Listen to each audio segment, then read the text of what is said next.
Hello, Ectosage here on the Sage channel. It is Sleep, Art, Game, and Eat. And today I'm showing off this large ship here, which is nicknamed Malice. Now, this is a large warship, fairly obvious by the large cannons at the front.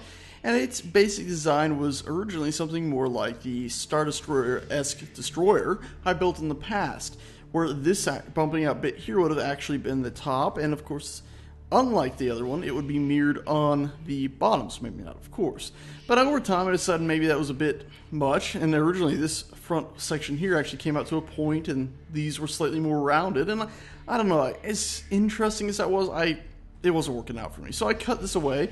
I got rid of having that being the top and actually made that sort of the top and that the bottom. I stuck the cockpit, or command area, or best word I could find, bridge, in right here, nice red lighting. The control panel, main one, looks a bit big compared to my little makeshift worker control panels, but overall I think it's a pretty good spot for the bridge. The weapons array on the ship is designed so you'd have a large amount of forward-facing firepower. You can see here we have our turrets basically set up, so when the ship decides it needs to attack something, aims right at it, flies directly towards it. And these are set up so that the back turret can hopefully fire directly straight forward above the front turret. And all these here, there's basically 3 sets of these set up like so, and on either side of the ship, so we're going to have some serious firepower. I cannot wait till these weapons are added into the game. Now once it gets in close, it's going to then rotate and put the top of the ship facing at the enemy or the bottom. So it could come at your enemy and then pull up really quickly, and then those little holes you probably noticed up here would align, and inside of these we have more turrets. Now I don't like putting these turrets on the outside. They look a bit silly when they're just on their own, so I like hiding them away like this, and that means these ships are mainly designed for broadsiding, or this one, above and below siding. I'm not exactly sure there's a word for it, but you can see here we got a whole complement of, again, double setup weapons to fire at anything above this ship. So it's mainly just large ship to large ship combat, or large ship to station combat, where it would fly in, fire a huge amount of weapons fire from the front before going down or up, or even turning as such to fly by, letting its belly bombard whatever it's attacking. Now, to its sides, it does have a few weapons here, but nothing quite as good as the top, bottom, or the front.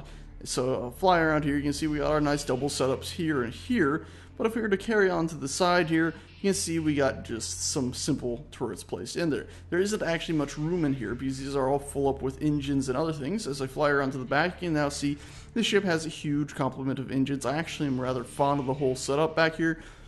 Relatively vulnerable, but I like the overall feel and look of it. Now, as we come along here, you can see our maneuvering thrusters. This is similar to a design I had on a much smaller ship at one point, but I figured it would be nice to see it on a larger scale. Anyway, now let's head inside of this ship. And the best way to get in, actually, would probably be if we were to fly down here. There are some doors behind these turrets here for maintenance. These are, or all the turrets, even the ones up there, have maintenance doors with the exception of the turret arrays along the side. There just wasn't room. But the main way you would get into this ship, if let's say you were coming to visit it for an inspection, you were maybe a fleet admiral and you just needed to inspect your ship, you'd bring your little ship over here, you'd fly into this makeshift hangar bay. I call it makeshift, it's a real hangar bay, it's just not the prettiest. Dock, hop out, you'd probably have to turn on your artificial gravity, or not artificial gravity, pardon, your jetpack. You'd fly through this door into a wonderfully still depressurized area and fly down this chute. Let me align myself properly. You can see the orange lights in here because this is all sort of a area that can be depressurized at any time. But now you can turn off your jetpack and you can at least walk. And as we come down here, you can see another chute. This leads up to the turret arrays that I was talking about earlier. This one here actually also leads to turret arrays. Believe it or not, actually has a nice airlock, but not much use of it if somebody just came down from where we did. And then we can drop down here, still having gravity, and into a proper, more setup airlock area. So this one is designed to stay pressurized. And if we were to head through this door, this basically just leads to more turrets out the front of the ship. Fairly strange setup we have in here. But if we were to drop down here, you know, obviously, instantly get oriented, you see the lighting change and actually the painting change. We're now in the basically main hallway of the whole ship. It's a more civilian-esque area. Basically, this is where the crew would work and everything. We got our gravity generators. This ship has a bunch of different gravity generators. I overcomplicated the interior. But if you were to run all the way down this hallway, you can see now we're on the bridge. And I really do need to make a different custom model for bridge and just control panels, and maybe even find a way to get my own custom version of this someday. But anyway, here you go, nice bridge. I like the tilted ceilings. You're going to see this here, that's a passageway to some other turrets and stuff. I'll show you guys in a bit. So there we go, we got that. Let's now carry on down past these doors here, which is where we just came from again. Let's see up there. I should have actually shown you this when we're in this room that we were in earlier. I do have a gravity generator right here. I wanted to have most of the gravity generators in the ship operable, where you could actually get to them if need be. I wanted the ship to actually be a whole lot more simple than a lot of my other ships with bunches of corridors and living areas, but in doing so, I actually ended up needing a whole lot of gravity generators. Anyway, here we go. We got a nice little fork here, and if we were to come over here, this is just a makeshift area where this would be the recreational / eating area for the crew on board this ship. I just put these in for placeholders. And if you were to run in through here, this other side, I have some placeholders for beds in right now. And this is where the crew would sleep. It's basic setup. Again, this is meant to be a very, very SPOG standard warship. It's not supposed to have many creature comforts at all. Now if we were to run back to here, we have an airlock that leads us out. And I put these gyros here mainly just for looks. I like the way it overall looks. But leads out through this airlock into the rest of the ship. Now, the rest of the ship is pretty much one giant depressurized area, or at least it's designed to be depressurized or kept with no pressure in it just in case the hull is breached at any point, leaving that whole civilian corridor, with the exception of the bridge, pretty well secure. Anyway, you can see here we got our nice gyroscopes. This is like just makeshift storage. I'm not exactly sure what would be stored here, but it looks interesting, and maybe this is where you keep surplus ammo and food supplies for the crew. Whereas everything else, I haven't actually found a good place to put weapons, ammo for all the other weapons in the ship, and I'm not exactly sure how it'll feed to those turrets yet, so I'm holding off on that sort of till later. You can see in this whole area here, it's sort of just nonsensical noise in a lot of ways looking at it. It doesn't help that I have all those different walkways inside with different gravitational patterns. It's hell on earth if you try to make sense out of this. At least I find. But anyway, you can get the gist of it. Like most of my ships, I have engines facing every which direction inside. Some here which would clearly be melting through stuff. Bit strange. I'm pretty happy with how this ship functions and actually how this looks. It's sort of discordant noise, but I don't know. It could, of course, be better. Anyway, you're probably wondering what this door is. If we pop this open, we're going to get in here and instantly get flung down. It's slightly unfortunate. Let me actually go back and close that door. And you see that's where we just came from. This is actually another area that leads to more turrets at the back of the ship. So if we were to pop this open, another little airlock, voila, we're out into another turret area. And this should actually be, I believe, at the very back of the ship, or where are we? Yep, that's at the very back of the ship at the top level. So anyway, there you go, that's how that works. And if we fly back in there, there we go, you can see our gravity. Oh, well, I thought we were in it. There we go, now we are. It's very, very fickle. The reason we have gravity set up as we do right here, and it's a bit funky there just because of the main passageways, is because of this chute. And this was the chute you would have seen basically reaching into other parts of the ship earlier and causing some weirdness on the ceilings and stuff. If we were to fly up this basically runs along the whole top of the ship, leading into its own little airlocks. I should have put lights in here, but it'll have to do for now.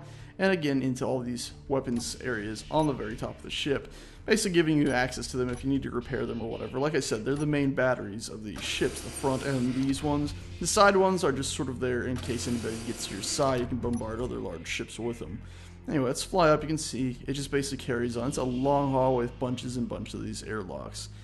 And all the way to the top, very, very long thing. When I say top, it's really the front of the ship. And we'll actually, at this point, fly out. Oh, right, no gravity. Came up to the very top of the ship. The gravity generator doesn't actually reach. And close that. Voila. Once again, this is at the front of the ship, so it's only got one. And some paint work needs to be done before I put this on the Steam Workshop. But there you go. We've gone basically up that whole length of the ship. Anyway, now I'll take it for a quick test run just so you can see how it handles. It's not the quickest. Oh, I'll just hop in there and show you how that works. Alrighty, so here we're on the bridge, by the way. That's that passageway we were just in a second ago. And you can see it leads all the way up to here, a bit finicky. Anyway, let's hop in here. You can see all of its settings. When I originally thought I was done, I realized I forgot to put gyros, which is why when we were in the large open area compartments, you might have noticed we had gyros sort of stuck all over. That's sort of why. Anyway, sorry, the click's back apparently. Anyway, here we go. We can accelerate. You can see it's a pretty damn slow accelerating ship, but hopefully its massive amounts of forward firepower and above and below firepower would sort of make up for that. So let's really quickly just align it so that, I don't know, let's say we jumped in over here. So let me just get out there and line it up with those stations. Alrighty, so let's say we jumped in right around here, pretty far away from those stations. And I'm not sure what the range on these missile launchers would be, but I'm hoping it'll be pretty dang decent, considering large ships like this are going to be the ones mounted with them. They're going to want to be firing at targets farther away than probably just the small ships would want to be. So let's say we jumped in, we see our enemy stations there, we instantly start accelerating towards them. Unfortunately, we don't have the most acceleration in the world, but overall I don't think it's half bad. It's such a large ship, you wouldn't expect it to accelerate too quickly, and I can always tweak that if it turns out it's not exactly enough to be happy. And at this point, hopefully, we'd be in range to begin able to, well, begin bombardment of those stations in front of us with all those cannons that you can see right there in front of them. I really like the sort of ominous way that looks. Now, as we're getting closer, we're going to want to turn downwards so that as we fly by it, those large cannons on top of us can begin bombardment as we carry on past. And hopefully, then you could even swing around and just circle this enemy structure. Now, I think before I put this up on the Steam Workshop, there's going to be a few tweaks I'm going to do. I'm going to try to add a few more gyros, that way we can turn a bit faster, and I'm going to try to increase the maximum speed a tad bit more. As you see now, I'm turning about, and a lot of my turrets are no longer in range. In fact, I've actually spun around in such a way that my forward turrets would be the only ones really firing at this point. And I'm basically trying to pilot this ship now as if it's a small fighter. I'm keeping the forward turrets aimed at stuff, while most of the other turrets aren't doing much, which could be a valid strategy, but it puts your cockpit, or bridge, pardon, at higher risk of being destroyed. Anyway, I thought I'd show that to you guys. Again, it'll be up on the Steam Workshop probably in a few days. I got some tweaking to do on it and stuff, and I'm not even sure I got my last ship up there. I think I did. Anyway, I got some stuff I need to double check on this. As you saw when I was flying about on the top there were a lot of just really not the best painted stuff, and along the side I still need to do some little painting on the inside there. As per most of my ships, I don't have much color variation, but I decided to toss in a bit more than just red and red. I decided to put in a bit of blue this time. Anyway, thanks again for watching, guys. I hope you enjoyed, and I'll see you next time.